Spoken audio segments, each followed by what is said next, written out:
அஸ்ஸலாமு அலைக்கும் வரஹ்மத்துல்லாஹி வபரகாத்துஹு. அனஸ் இப்னு நதுர் ரதியல்லாஹு அன்ஹு அவர்களின் வீர மரணம். ஹஸ்ரத் அனஸ் இப்னு நதுர் ரதியல்லாஹு அன்ஹு அவர்கள் பத்ர் போரில் கலந்து கொள்ள முடியாது போய்விட்ட சஹாபியாவார். இதனால் கவலை கொண்ட அவர்கள் தன் நஃப்ஸை நோக்கி, இஸ்லாத்தின் மகத்துவம் மிக்க முதற் போரில் நீ கலந்து கொள்ளாமல் இருந்து விட்டாயே என்று பழித்துக் கொண்டிருந்தார்கள். மற்றொரு முறை போர் நிகழும் சந்தர்ப்பம் ஏற்பட்டால் அதில் முழுமையாக பங்கு கொள்ள வேண்டும் என ஆவல் கொண்டிருந்தார்கள். அந்த நேரத்தில் திடீரென உஹது போர் நிகழ்ந்தது. அதில் இவர்கள் மிக்க வீர தீரத்துடன் கலந்து கொண்டார்கள். உஹுது போரில் ஆரம்பத்தில் முஸ்லிம்களுக்கு வெற்றி ஏற்பட்டது. இறுதியில் ஒரு தவற்றின் காரணத்தால் முஸ்லிம்களுக்கு தோல்வி ஏற்பட்டுவிட்டது. அதாவது, ரசூலுல்லாஹி ஸல்லல்லாஹு அலைஹி வஸல்லம் அவர்கள் சில சஹாபாக்களை குறிப்பிட்ட ஓர் இடத்தில் நிற்கச் செய்து, இவ்விடத்தில் எதிரிகள் ஊடுருவி தாக்கும் சூழ்நிலை இருப்பதால் நான் கூறும் வரை இவ்விடத்தை விட்டும் அகலக்கூடாது என்று கட்டளையிட்டிருந்தார்கள். ஆரம்பத்தில் முஸ்லிம்களுக்கு வெற்றி ஏற்பட்டு காஃபிர்கள் புறமுதுகிட்டு ஓட ஆரம்பித்த நேரத்தில் இதனை பார்த்த அந்த காவல் வீரர்கள் அவர்கள் விட்டுச் சென்றுள்ள பொருட்களை திரட்டலாம் என்ற எண்ணத்தில் தங்களின் நின்றிருந்த இடத்தை விட்டு போர்க்களம் வந்துவிட்டனர். காவல் வீரர்களுக்கு தலைவராக இருந்த சஹாபி அவர்கள் ரசூலுல்லாஹி ஸல்லல்லாஹு அலைஹி வஸல்லம் அவர்கள் தாம் கூறும் வரை இவ்விடத்தை விட்டு அகலக்கூடாது என்று கூறியிருப்பதால் நீங்கள் இங்கிருந்து செல்லாதீர்கள் என்று தடுத்தார்கள்.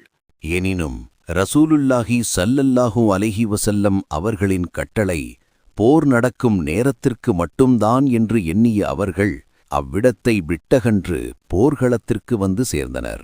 புறமுதுகிட்டு ஓடிய காஃபிர்கள் அவ்விடம் காலியாக இருப்பதைக் கண்டு அவ்வழியாக திடீரென வந்து மீண்டும் முஸ்லிம்களை தாக்க ஆரம்பித்தனர். சிந்தனையற்றிருந்த முஸ்லிம்கள் எதிர்பாராத இந்த திடீர் தாக்குதலினால் தோல்வியடைந்து இரு புறங்களிலும் காஃபிர்கள் சூழ நடுவில் அகப்பட்டுக் கொண்டு நிலைகுலைந்து அங்குமிங்கும் சிதறி ஓட ஆரம்பித்தனர். இந்த நேரத்தில் அனஸ் இப்னு நதுர் ரதியல்லாஹு அன்ஹு அவர்கள் தமக்கு எதிரில் வந்து கொண்டிருந்த மற்றொரு சஹாபி சஅத் இப்னு முஆத் ரதியல்லாஹு அன்ஹு அவர்களிடம், சஅதே, எங்குச் செல்கிறீர்? அல்லாவின் மீது ஆணையாக உஹது மலையிலிருந்த சொர்க்கத்தின் நறுமணம் வந்து கொண்டிருக்கிறதே என்று கூறியவாறு கையில் உருவிய வாளுடன் காஃபிர்கள் கூட்டத்தில் நுழைந்தவர்கள் திரும்பி வரவே இல்லை. இஸ்லாத்திற்காக ஷஹாதத் என்ற வீர மரணம் எய்திய அப்புனிதரின் உடல் சல்லடை போன்று இருந்தது. வாளினாலும் அம்பினாலும் தாக்கப்பட்டு 80க்கும் மேற்பட்ட காயங்கள் அதில் இருந்தன. அன்னாரின் சகோதரி அவர்களுடைய கை விரல் நுனிகளின் மூலம் அவர்களை அடையாளம் கண்டுபிடித்தார்கள். எந்த மனிதர் தூய எண்ணத்துடனும் உண்மையான தேட்டத்துடனும் அல்லாஹு தாலாவின் சேவையில் ஈடுபடுகிறாரோ அவருக்கு உலகிலேயே சொர்க்கத்தின் சுவை தெரிய ஆரம்பித்து விடுகிறது. ஹஸ்ரத் அனஸ் இப்னு நதுர் ரலியல்லாஹு அன்ஹு அவர்கள் உலக வாழ்விலேயே சொர்க்கத்தின் நறுமணத்தை நுகர்ந்து கொண்டார்கள்.